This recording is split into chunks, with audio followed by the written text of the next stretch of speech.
Zuma. Coming up in this hour. As you know, we just concluded the 2-day meeting for the 25 years of SADC TFC's celebration. Ministers convened in Zimbabwe to discuss the SADC Transfrontier Conservation Area over the past 25 years. When we look at what is happening in the continent, it is important for us to be able to reflect on the colonial past. And Africa urged to reflect on its colonial past, particularly the transatlantic slave trade. But first, the news with Jwalani Tulongwebe and our sports headlines with Figilili Mwati. SABC News. The African Perspective. Thank you, Lulu. Good day. U.S. Foreign Relations expert Johanna LeBlanc says the absence of reports from international human rights groups regarding a white genocide in South Africa raises a credibility issue for the United States.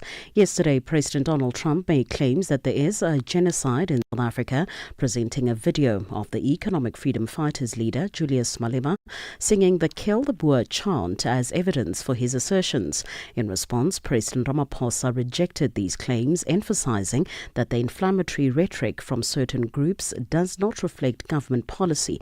LeBlanc says South Africa may need to adjust its policies to sustain its relationship with the U.S. Certainly, there are policy differences between South Africa and the United States. When you look at South Africa's relationship with Iran, when you look at South Africa's claim before the ICJ against Israel, these are all problematic policy positions on the perspective of the United States. So at some point, in order for relationship between the United States and South Africa to be normalized, South Africa is just going to have to shift a bit when it comes to some of its policy positions. Meanwhile, political analyst Kenneth Mogatle has defined South Africa's move to ask for assistance from the U.S. in dealing with crime in the country as weak. This follows a meeting between President Ramaphosa and Trump at the Oval Office. One delegate appealed for U.S. technological assistance to help combat crime in the country. Mogatle says this shows that South Africa cannot deal with its issues. All of them in the room, they surrendered this to the U.S., asking the U.S. to assist them with their new technology to deal with the crime issue in South Africa. That was, I think, weak because it shows that South Africa is incapable of dealing with their own issues, and they rely or they are asking now for a foreign intervention on the local issues, which they can easily deal with. Moving on to other news, a federal judge has ruled that the U.S. government violated his court order by attempting to deport migrants to South Sudan. This opens another front in a battle between Donald Trump and judges who have imposed checks on the Republican president's hardline immigration policies. U.S. District Judge Brian Murphy said U.S. officials risk being held in contempt of court for violating a preliminary injunction he issued in April to block the administration from sending deportees to countries other than their own without the opportunity to raise any concerns they had for their safety. At a hearing in Boston yesterday, the judge said the U.S. Department of Homeland Security failed to provide 6 migrants covered by his injunction a meaningful opportunity to contest being sent to South Sudan when it notified them of that possibility less than 24 hours before they were loaded onto a plane. The World Health Organization, the highest decision-making body of the World Health Organization, has adopted the Global Pandemic Agreement. The Pandemic Agreement proposes the establishment of a series of new platforms and mechanisms aimed at comprehensively reforming the existing systems for pandemic surveillance, prevention and response.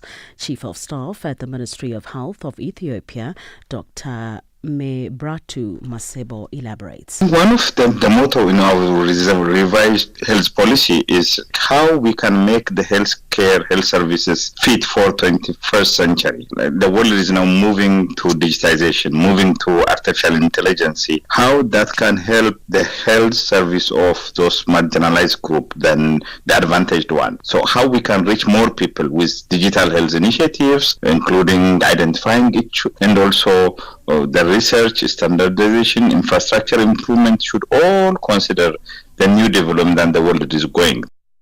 Two Israeli embassy staff members have been shot dead in Washington as they were leaving an event at a Jewish museum. The city police chief said a man named Elias Rodriguez approached the victims, who were with two others, and began shooting with a handgun. The BBC's Jake Kwon has the story. Police say the gunman was seen pacing outside the building before an event at the Jewish museum. He then shot two members of the Israeli embassy at close range. Officers say when he was taken into custody, he chanted, "Free Palestine." President Trump offered his condolences on social media and wrote, "Hatred and radicalism have no place in the USA." He also offered his support to the Israeli ambassador, promising that his administration would do all it could to fight anti-Semitism. For any news stories you would like to share with us, please do send an email to newsroom@channelafrica.co.za or call us on +27 11 714 4459. For Channel Africa News, I'm Jolani Tulo Webe. SABC News. The African Perspective. And in our sports headline this hour, Africa's football's governing body, in partnership with Total Energies, will be unveiling the new CAF Champions League trophy today. Masters champion Rory McIlroy says he's looking forward to playing in India in the DP World India Championships later this year. I will be back with these and other stories at the bottom of the hour. Africa Update with Lulu. Well, thank you to Jalani Tulo with our news updates and Figile Lingwati with our sports headlines. It is 12:07 Central African time, and we're coming to you live from Johannesburg in South Africa on DSTV's Audio Bouquet channel 802, an OpenView channel 628, and on www.channelafrica.co.za, as well as on the SABC Plus app, available on the Apple and Google Play stores. And join us in conversation on our social media platforms. That's on X, Instagram, and subscribe on YouTube at Channel Africa 1. On Facebook at Channel Africa, you can also send us your comments and voice notes to +2763 that's 406 9126 hashtag Africa Update, and let us know which country you're in. And if you have any stories that you'd like us to highlight or to focus on, send us an email. It is newsroom@channelafrica.co.za, or give us a call on +2711 714 4459. And in case you've missed any interviews and you'd like to find out what's happening through Channel Africa, go into www.channelafrica.co.za and go to the Africa Update link, where you will find what you've missed out on. Get Channel Africa.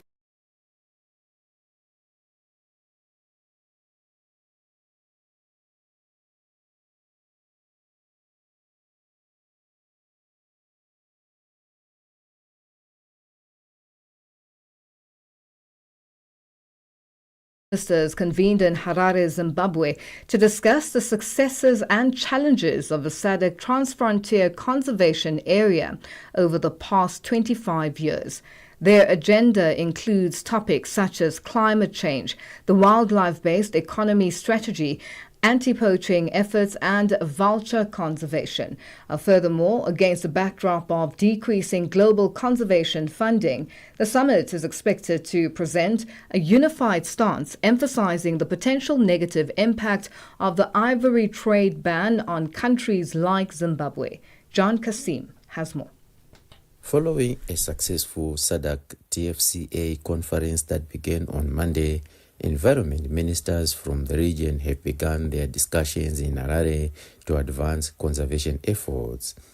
Over the past 25 years since the SADC TFCA's establishment, conservation in shade areas has been strengthened through various policies aimed at giving the region a unified voice.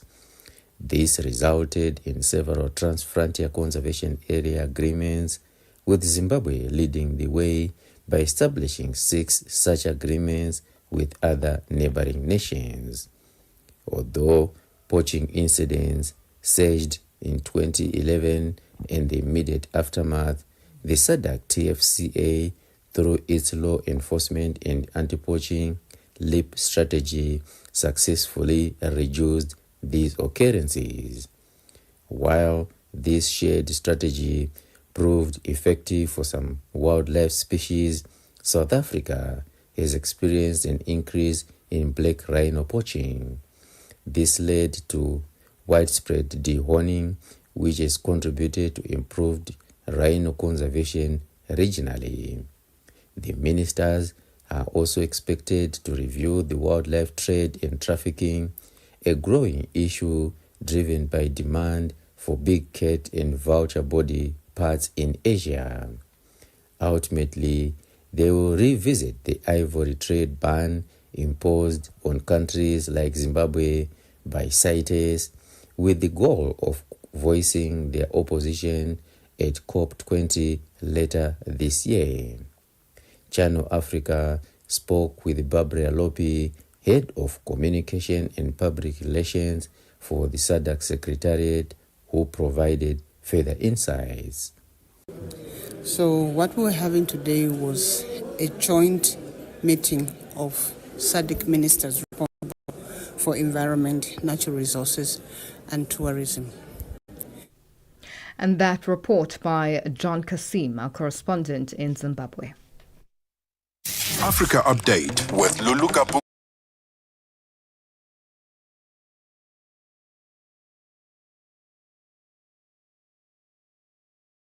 South Africa. In a tense diplomatic development, South Africa's President Cyril Ramaphosa has described his recent meeting with U.S. President Donald Trump as having gone very well, despite Trump publicly berating him. Now, the meeting comes amid strained relations between the two countries following the U.S. decision to accept 49 white South Africans whom Trump claims are victims of racial persecution, a claim strongly denied by the South African government. Ramaphosa aimed to use the talks to mend ties with Washington following a series of U.S. actions, including the suspension of aid, and to get more analysis on how South Africa represented itself in the Oval House. We are joined on the line by international relations expert Kingsley Makubela. Kingsley, good afternoon, and thank you for joining us on Africa Update. Thanks very much, Lulu. Now, what is your overall impression of what emerged from the meeting between Presidents Ramaphosa and Trump at the White House? Did it achieve anything substantial beyond the optics? You know, the meeting, Lulu, took two distinct approaches. The first approach, which was a very positive one, was around the niceties that went along.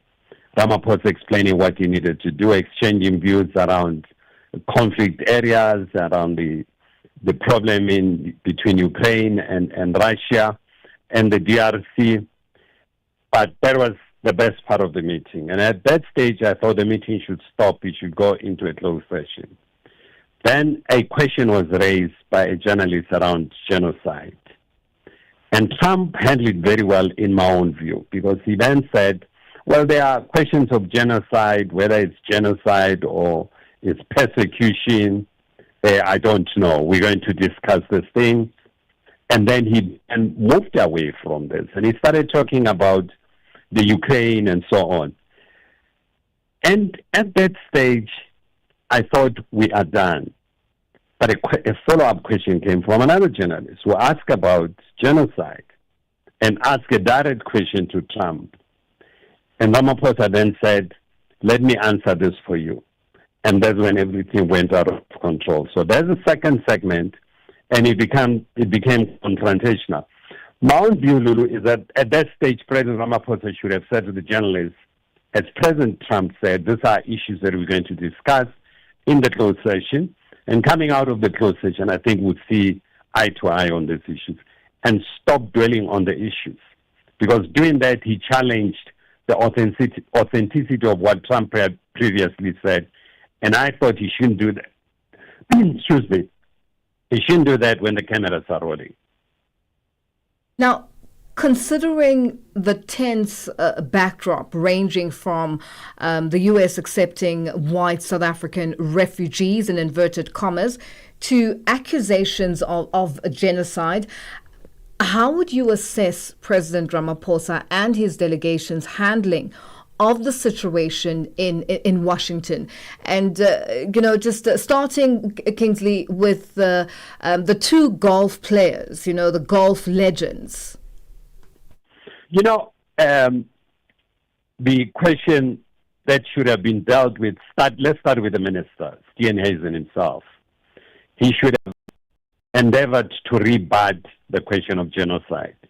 For him to go to the White House and say, I'm trying to convince my counterpart to designate killing of Afrikaner farmers as a priority crime, really added to the already tense situation that existed in the Oval Office.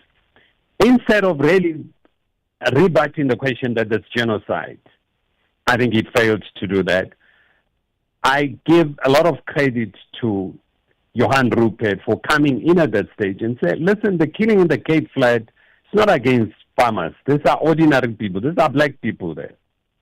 And you are presiding over that, referring to Steenhuisen. And Steenhuisen really did not do anything. Even, I'm talking about Johan Rupert himself. He did not address this perception that there's genocide. The term genocide didn't come across. The two golfers were, in my own way, they were lost. One thing that came out of any else is that they organized this meeting. Because he said, we organized this meeting for you to interact. He actually called him Donald, for you to interact with our president to try to help us. But he also spoke about his challenges of crime, same as Retief. Retief is known to be a very quiet golfer, but he spoke about his experience, his family experience with crime, and unfortunately, his parents are farmers. So it inflamed the situation. They both did not speak about this question of genocide and rebut that, which I thought they were there to say, there's no genocide against farmers. There may be crime. Johan Rupert spoke about the foreign aliens, and I think he was referring to transnational criminals that are involved in crimes and requesting assistance to deal with this crime. And it is very interesting also just to watch this unfolding, because after the COSATU leader, Zingisalosi, spoke and addressed the issue of crime, which was not addressed as much until Johan Rupert spoke about it, and intensely. Only then did I get a sense that Trump kind of was starting to understand exactly what is supposed to be going on in South Africa, or what is going on in South Africa, just from his facial expressions, so to speak. I don't know if I might have gotten it wrong, but from these engagements in the White House on Wednesday, including the body language and public statements, do you see any signs that the two nations are on a path toward repairing their strained bilateral relations? Well, President Ramaphosa, I think during his press conference, indicated two critical issues. That Trump has accepted to attend the G20 meeting. That Trump has accepted to help the country in combating crime. So if that is the case, it means there's an acceptance in terms of this crime, that this crime is not genocide, it's an ordinary crime. But that came outside the White House meeting, which was intended for the press. And I think that's where we lost the leverage in terms of being able to communicate quite clearly to the American audience and about the thing that there's genocide in South Africa. Now that it was discussed during the open media session, South Africa should have gone head on, because the horse at that stage has bolted. Trump has discussed this thing. So they should have endeavored to explain the convention on genocide, what it is, and that is far from this. That they should have done once it reached that stage. But the meeting was in the White House, in my own view, it was out of control. and giving the media. And Trump is a mastermind of really dealing with the media, and he was able to direct that. And at the time where he felt it's enough, he stopped it. Now, the U.S. administration's decisions to be heavily influenced by videos and images allegedly showing white farmers being targeted in South Africa. Do these visuals substantiate the claim of genocide, or is the term being misused in this context? It doesn't. It's the incitement, because if you look at the Convention on Genocide, the incitement of a targeting of a particular group, it's very serious itself, and I think those videos did a great deal of harm to the delegation. You could see the president was caught off guard. Even the delegation, they didn't know how to respond to that. So that did serious damage. But the damage was further compounded by Steenhuisen himself. I mean, he can't go there and explain the purpose of the DA to be in the GNU was to prevent the MK party and the EFF to be in government. They must never find themselves at the union building. I think it was a bit of a challenge, because that was not what was at stake. What was at stake there was the perception of genocide, and that he should have been able to address quite eloquently, and he failed. Now, in light of these developments, Kingsley, and just the broader geopolitical implications, what should South Africa's diplomatic strategy be moving forward, just to restore, or in restoring its standing with the US and counter narratives that may harm its international image? I think continuous engagement with the administration will be very important. As 2 days earlier, a day earlier, the House was engaged in some questioning of the Secretary of State, and you could see the House was quite divided. And I think that engagement with the Capitol Hill is going to be very instrumental. And I think the sooner we send our ambassador there, the better, to start in earnest engagement on these issues and putting the perspective around this issue. And speaking about crime and admitting openly crime that affects all of us, not only the farmers, it affects all of us. And it's going to be very important for any diplomat to really try to persuade the American to change their perception around us. Kingsley, I wish we had more time, but we are going to have to leave it here for today. Thank you for joining us on Africa Update. Thanks indeed. That's international relations expert Kingsley Makubela joining us on the line. Africa Update with Lulu Gaboo. After 12 Central African time, and we're coming to you live from Johannesburg in South Africa and from an African perspective. Now, Tanzania restricted access to social media platform X, formerly Twitter, after official accounts of government and private institutions were targeted by hackers.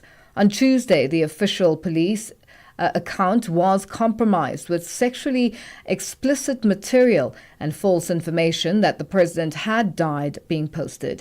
Police say an investigation is underway to identify those responsible. And for more on this, we are joined on the line by SABC correspondent in Tanzania, Daniel Kijo. Daniel, good afternoon, and thank you for joining us on Africa Update.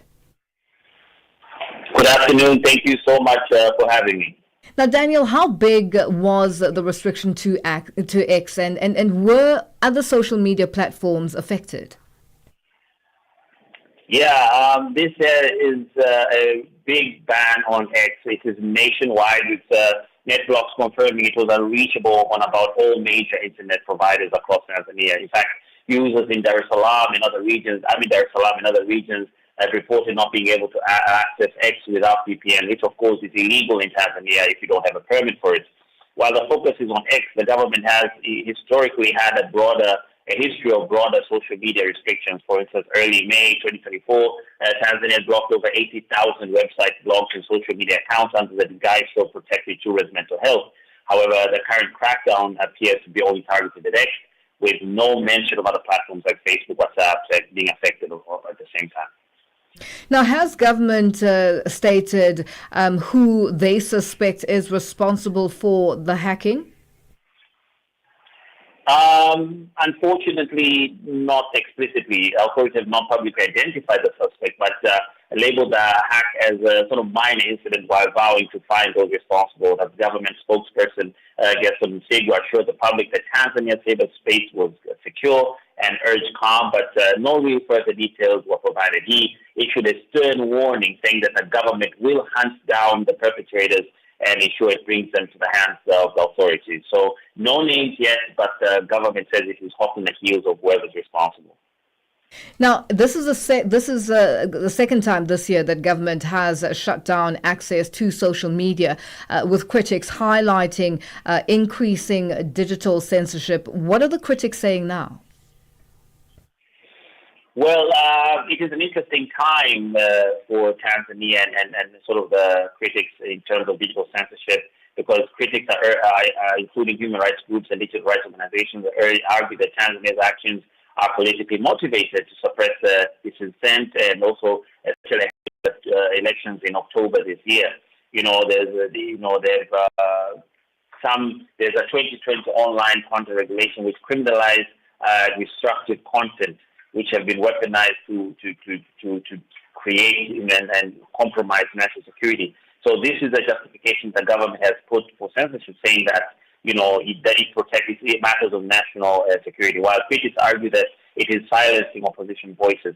The organizations like CIPESA that want the Tanzania's repeated shutdown sets a dangerous precedent for digital authoritarianism in Africa. So that is what some of the critics are saying. But it comes at a time when obviously there's a political charge with main opposition leader Tundu Lissu in prison, with some Kenyan activists trying to get into the country being deported over the last 2-3 days. So it could be connected to sort of some political agendas as well. Now, police are investigating the hack. Has anything been brought forward with regards to their investigation? Do you know how far they are? And I'm sure they wouldn't disclose much information, but just a little that they have. Any news? Yeah, well, as you touched on earlier, the police account was also hacked. So they have indeed recovered the official police account, and authorities confirmed that the password had been shared among multiple officers, including low-ranking personnel. So that might have sort of facilitated the breach. However, like you touched on, no real arrest or specific finding about the hacker's identities or motives have been disclosed yet. So it's sort of like a wait and see for now. Well, Daniel, thank you so much for your time in Africa Update. We'll leave it there for today. Thank you so much. That is SABC correspondent in Tanzania, Daniel Kijo, joining us on the line. It is 29 after 12 Central African time, and we're coming to you live from Johannesburg in South Africa. Our news headlines up next with Jwalani Tulongwepe. SABC News. Headlines. The African Perspective.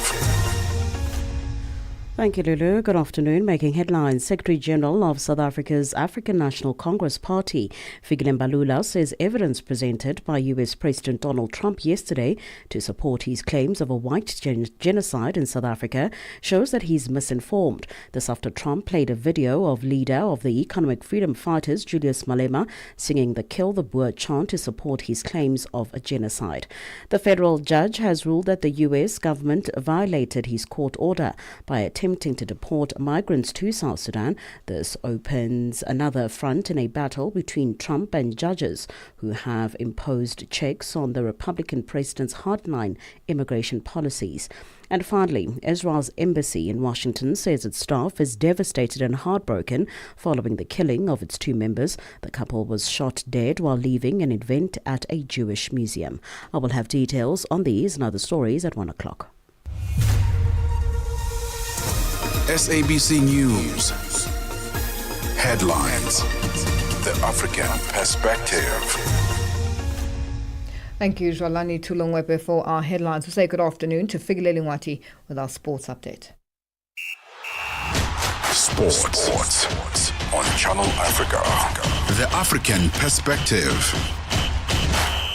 Good afternoon, Lulu. We kick off with football news. Africa's football's governing body, CAF, is taking the newly unveiled Total Energies CAF Champions League trophy on a tour around various media outlets in Johannesburg today and Friday. This is ahead of the first leg of the 2024-2025 Total Energies CAF Champions League final between Mamelodi Sundowns and Pyramids FC at Loftus Stadium in Pretoria on Saturday at 1500 hours Central African Time. The second leg will be played on the 1st of June in Cairo, Egypt. And Tottenham Hotspur defeated Manchester United 1-0 to win the Europa League final on Wednesday in Bilbao in Spain. The victory secured Spurs its first cup title in 17 years. Atletico Bilbao's Estadio de San Mamés was full of tears of joy from Tottenham fans clad in white and players alike at the full-time whistle, as the team appears to have abolished their reputation for not finishing big matches. It's a major moment for Spurs as they win the club's first trophy since 2008 and first continental silverware since the 1983-84 season. The North London club has struggled to shake off the reputation of being nearly good enough over the last decade and celebrated the win as if it was their first trophy in nearly 2 decades. Let's hear from manager Angie Postecoglou. Congratulations, Ange. I mean, you've told these players throughout they were going to do something special this season. How does it feel to see that realised?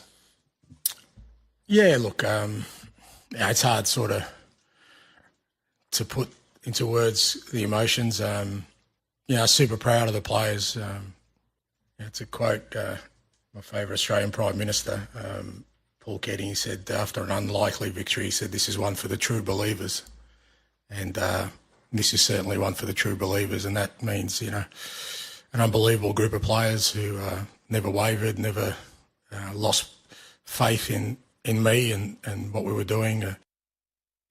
Meanwhile, Manchester United boss Ruben Amorim says he is confident he is still the right man for the job after the club's woeful Europa League loss to Tottenham Hotspur, but would quit if no compensation if the club's board believed otherwise. Amorim and his men had hoped to salvage something from a woeful season that has led them languishing 16th in the Premier League with one game remaining. So I have nothing to show to the fans and say, I'm going to improve because of this. I had these problems. I will not do nothing. So in this moment is a little bit of faith. So let's see. And like I said before coming here in the flash, I'm always open. If the board and the fans feel that I'm not the right guy, I will go in the next day without any conversation about compensation. But I will not quit again. I'm really confident on my job. And as you can see, I will not change nothing in the way I do things.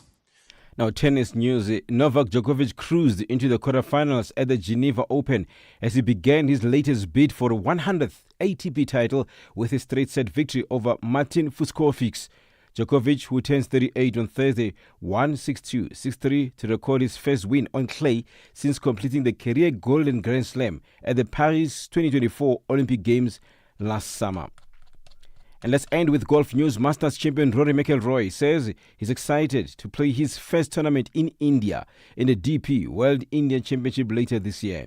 The 5-time major winner will be in the field for the new event, which will be held at the Delhi Golf Club from the 16th to the 19th of October. He says this is a great opportunity and can't wait to play in front of Indian golf fans. Confirmation of McIlroy's first visit to India follows news he will return to the Australian Open for the first time in 11 years in December. For any sports stories you'd like to share with us, please send an email to newsroom@channelafrica.co.za or call us on +27 11 714 4459. This is Channel Africa Sport with me, Fili Lingwati. Sports on Channel Africa. The African perspective. Vue d'Afrique avec Joël Mouteba. Alors peut-on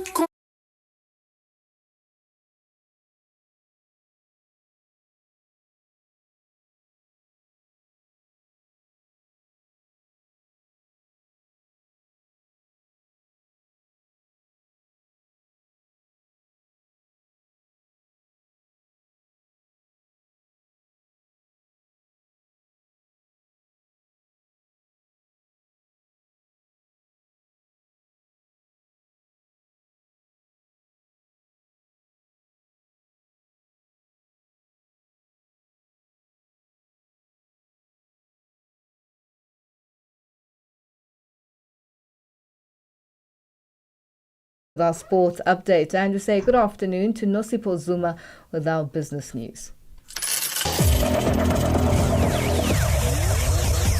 Business News on Channel Africa. The African Perspective.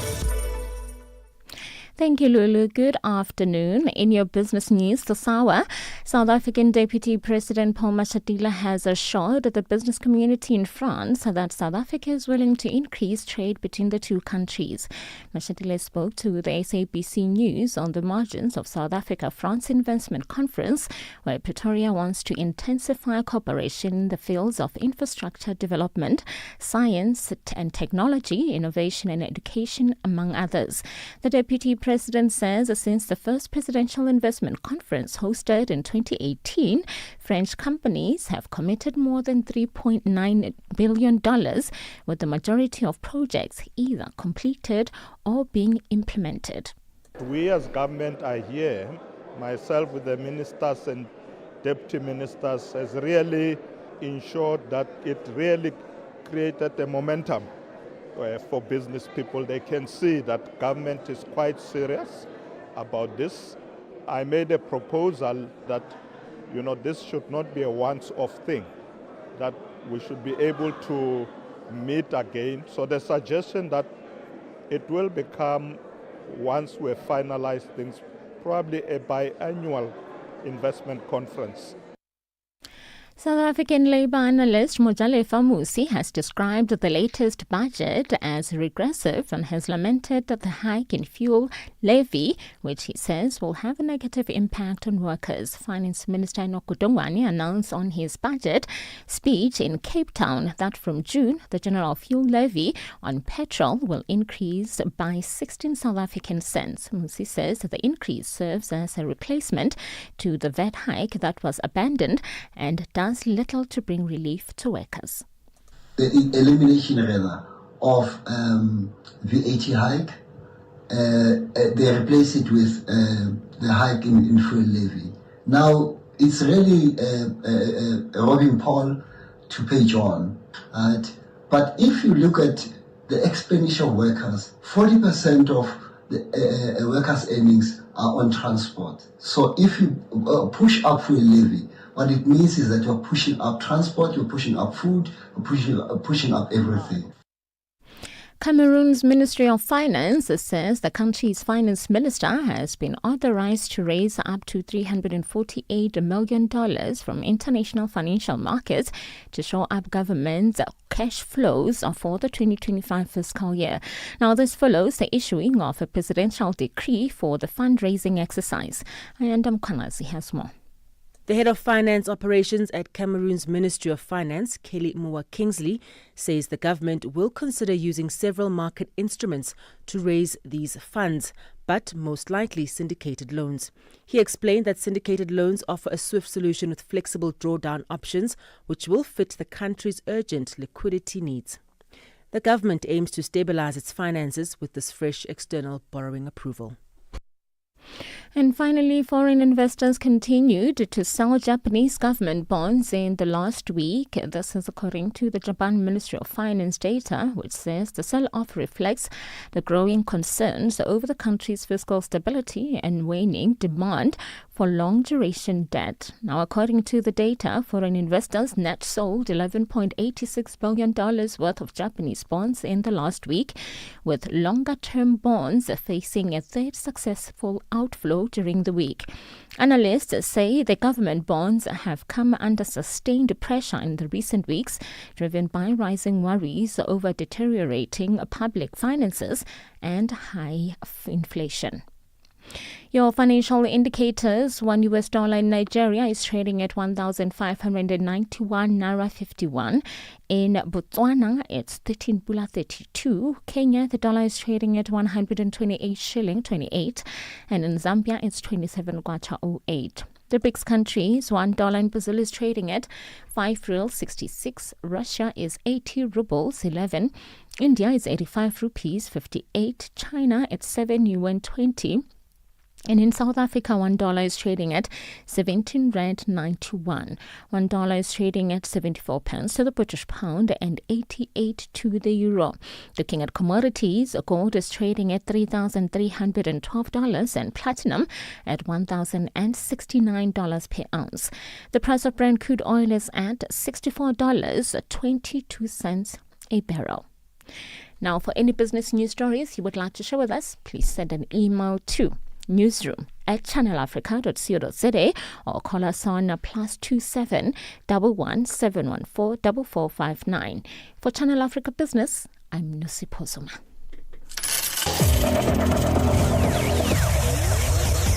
Business news on Channel Africa. The African perspective. Africa Update with Lulu Gaboo, 12 to 1 p.m. Central African Time. Well, thank you to Nosipho Zuma with our business news. It is 12:42 Central African Time, and we're coming to you live from Johannesburg in South Africa. In a powerful statement on the importance of reparatory justice, William Gaboo, the African Union's head of Economic, Social and Cultural Council, emphasized the need for Africa to reflect on its colonial past, particularly the transatlantic slave trade, and how it continues to shape the continent today. Gaboo noted that while there may be resistance, the goal is to create a platform for diverse opinions and work toward a future that benefits the African people. The AU has designated 2025 as the year of reparations under the theme Justice for Africans and People of African Descent through Reparations. Our Channel Africa's reporter Michael Mbewe spoke with William Gaboo. This gathering is very important. Basically, when we look at what is happening in the continent, especially in terms of our contemporary society, it is important for us to be able to reflect on the colonial past, and especially the transatlantic slave trade, and how it has shaped our contemporary society. So we need to be able to understand that, in the first place, understanding historical context is very important. It's very important because we are able to contextualize what Africa as a continent is facing today as a result of the impact of colonialism and transatlantic slave trade. And even our contemporary society, when we look at issues related to climate justice, we look at the debt burden, we look at the inequality, especially within a multilateral system, such as the reform of the UN Security Council. These are all major concerns. So when we talk about reparation, we are not only looking at the injustices that was perpetrated to Africans only during the colonial and transatlantic slave trade, but we're also looking at even the neo-colonialism and manner at which corporations and international institutions actions are actually affecting our society today. While you're having these conversations within the African Union, how has been member states and then also your fellow official commenting or receiving this very important and pertinent discussion? The AU has been criticized of being toothless. You are in the AU. How important is that the AU now takes this conversation forward as a policy maker for Africa? I think what is very fundamental here is the fact that the African Union have demonstrated political will. In the first place, for us to come to a conclusion where this particular year is considered as the year for reparatory justice is a very first step in the right direction to see the member states of the African Union saw the necessity for us to be able to demand for reparation, but more fundamentally, to ensure that there is recognition for the injustices that was committed to Africans. So from the African Union point of view, I think the African Union leadership or the member states at the policy level have basically shown the political will and the political commitment. From the roadmap, we are meant to develop an African common position, and therefore we need to be able to galvanize so that at the end of the day we have a roadmap that is an African common position, that is a true reflection of the concerns and perspective of the African citizens, because it is not a document that is going to be written only by our policymakers. We need to be able to see the active involvement and participation and the perspective and input of African citizens who are the most affected in this particular conversation. So I think from the AU side, that is one. But then there is also the level of awareness among citizens in terms of demanding for accountability, not only from outside, but even from within. That was William Gaboo, the African Union's head of Economic, Social and Cultural Council, speaking with Michael Mbewe. Africa Update with Lulu.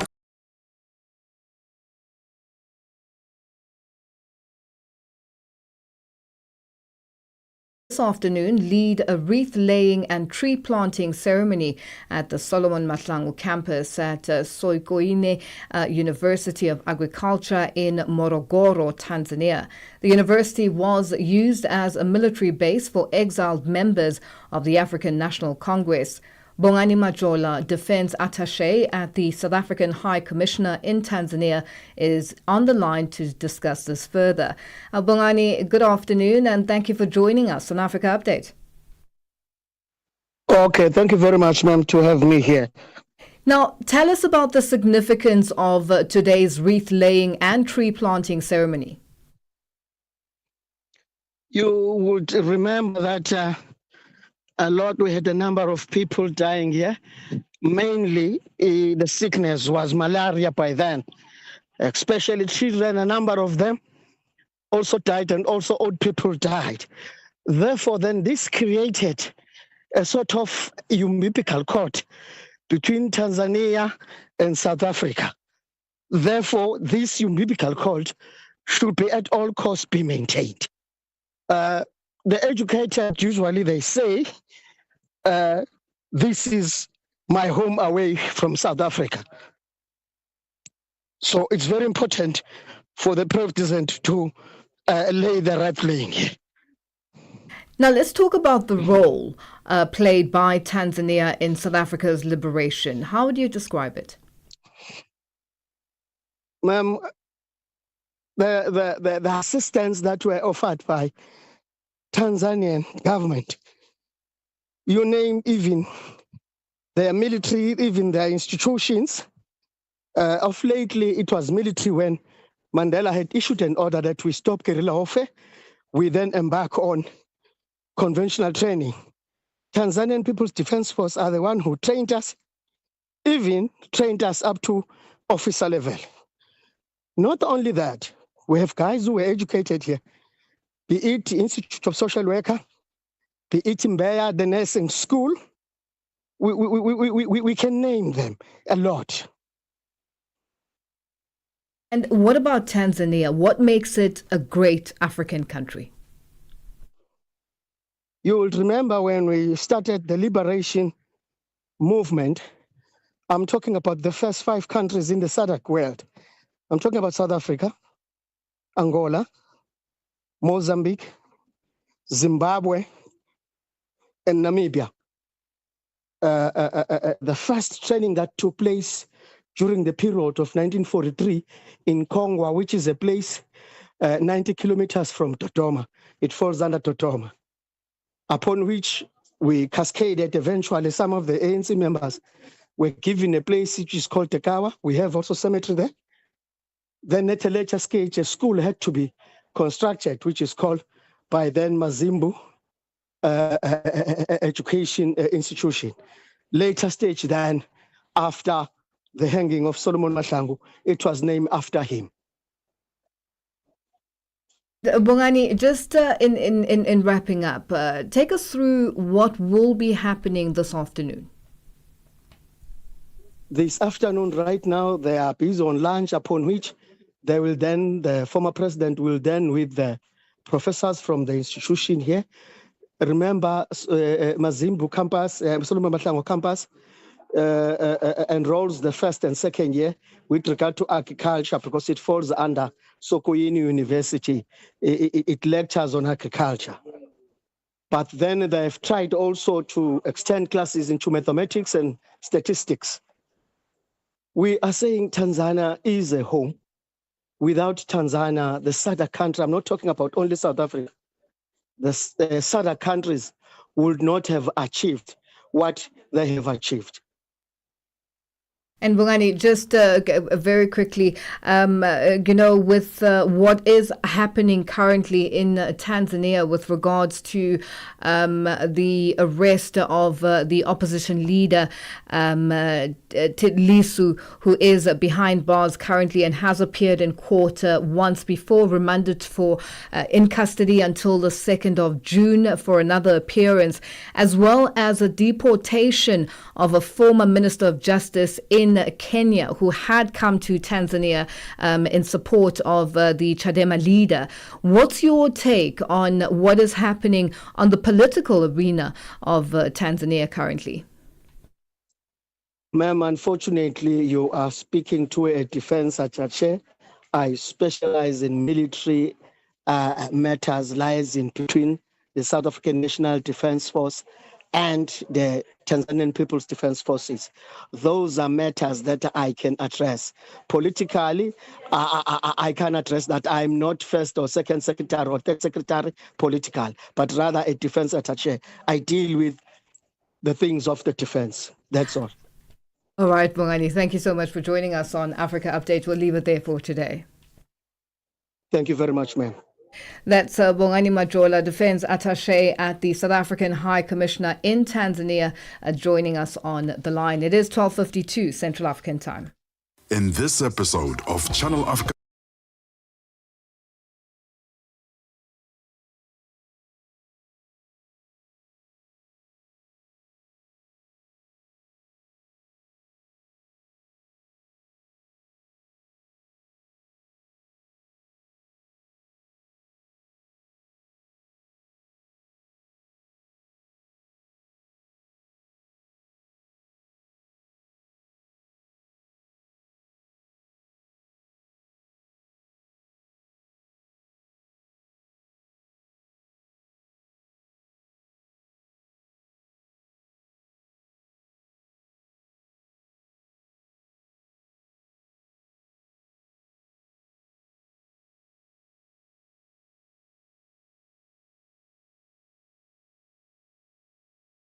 .53 Central African Time, and we're coming to you live from Johannesburg in South Africa.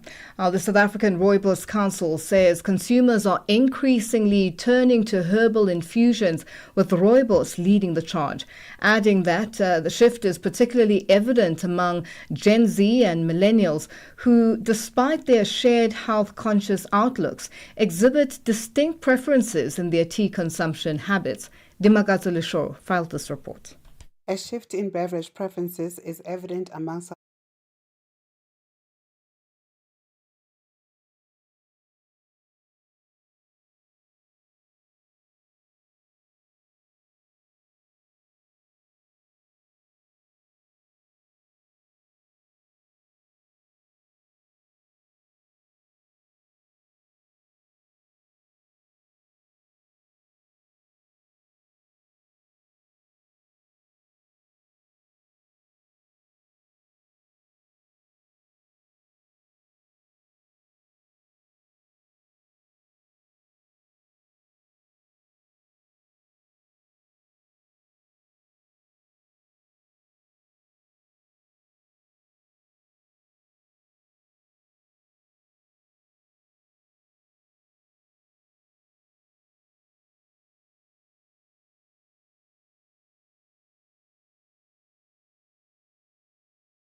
while you think about your problems. Do you drink tea sometimes or not? Yeah, I do. Maybe in the morning or in the afternoon. That depends. Is it something that you do every day or? Not every day.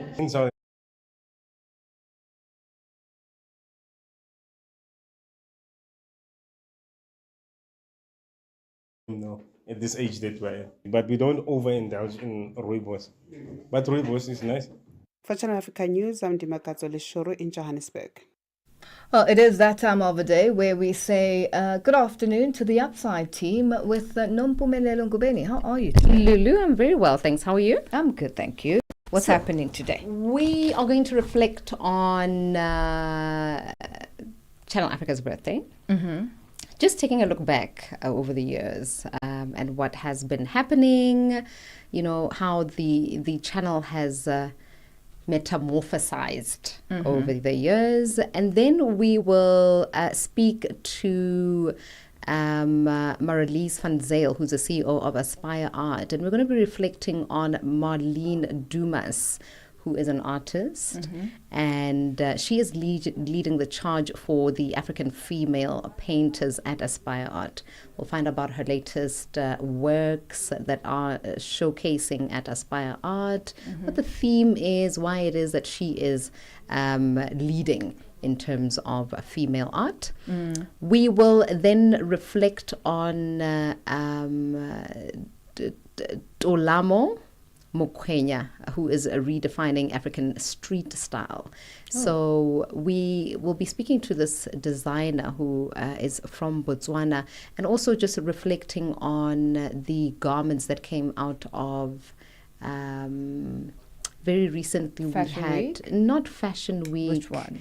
We had the fashion that came out of the US Met Gala. And you may remember that the theme was tailoring black style. Yes. What that means, where it comes from. People were referencing townships here in South Africa, for instance, and how our grandfathers used to dress. Sophia Town. So that's exactly it. So we're going to be finding out who was best dressed, why, who encapsulated the theme wonderfully, and. All right. All that and more coming up at the top of the hour on the Upside with Nompumelelo Ngubeni and Tebogo Likhuleni. And from myself, Lulu Gaboo, and the Africa Update team, it's been a good day. Let's do this again tomorrow. Thank you to our producer, Tracy Bumgard, our technical operator, Katu Madava, and social media, Elaine Bengani. Continue with us on our socials and have a good day. Bye-bye.